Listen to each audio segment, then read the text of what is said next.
amis internautes, n'oubliez pas de liker, de vous abonner et de cliquer sur la note de notification pour ne rien rater. La constitution des dossiers de candidature aux élections municipales de 2026 se poursuit activement au siège de l'Union progressiste de renouveau.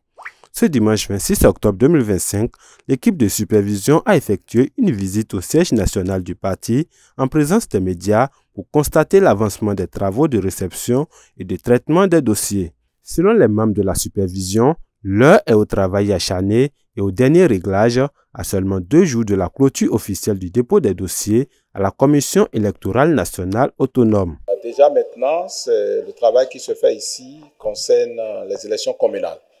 Parce que le dépôt des candidatures a commencé d'ailleurs, et ça va finir mardi ou plus tard.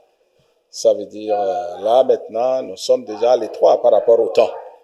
Donc, il y a le dispositif de supervision qui est en place, mis en place par la haute direction du parti. D'accord? Donc, c'est les membres de la direction exécutive nationale qui ont été responsabilisés pour superviser la collecte des dossiers, leur traitement, selon les départements.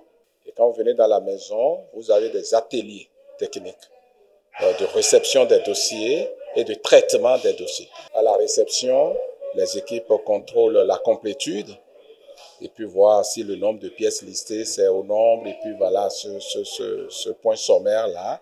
Et ils font les annotations, ils donnent des récépissés et puis après ils vont un peu plus au fond pour voir la conformité des pièces. Conduite par Parfait Aoyo, membre de l'équipe de supervision, la délégation a examiné minutieusement les différentes étapes du processus, de la réception des pièces administratives à leur vérification par les agents désignés. Les dossiers physiques sont réorganisés, les dossiers numériques sont classés dans le fichier et une déclaration sort d'ici et doit être conforme au dossier physique. C'est cette déclaration, plus les dossiers physiques signés, qui iront à la CESA. Pour sa part, l'honorable Orden Aladati, également membre de l'équipe de supervision, a évoqué les défis rencontrés dans le traitement des dossiers et a salué l'engagement du personnel mobilisé pour garantir un travail rigoureux et transparent. En réalité, la grande difficulté qu'on a, c'est au niveau des papiers dans l'administration. Voilà, le processus pour le quitus fiscal, beaucoup ont demandé mais n'ont pas encore reçu. Certains, la plupart, ils ont fait. Mais certains attendaient d'être positionnés. Et le positionnement, ça ne se fait pas 6 mois à l'avance dans les partis. Voilà. Donc, ils ont actionné ce mécanisme-là. À partir du jour, ils ont su qu'ils étaient positionnés. Donc, nous attendons des quitus fiscaux, nous attendons des casiers judiciaires et le certificat de nationalité.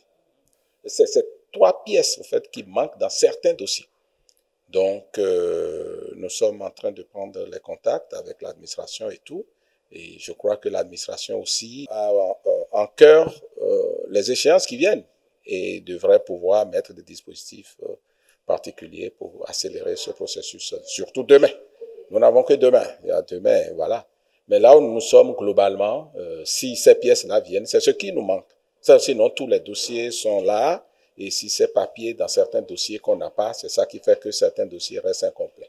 Cette initiative s'inscrit dans la préparation méthodique et transparente des élections municipales de 2026. Elle illustre la volonté de l'UPR de rassurer ses militants et de confirmer sa détermination à participer dans les règles de l'art à ce rendez-vous électoral majeur. La clôture du dépôt des dossiers de candidature est fixée au mardi 28 octobre 2025. Tout semble indiquer que l'UPR est prête à réaffirmer sa position de parti dominant de la mouvance présidentielle.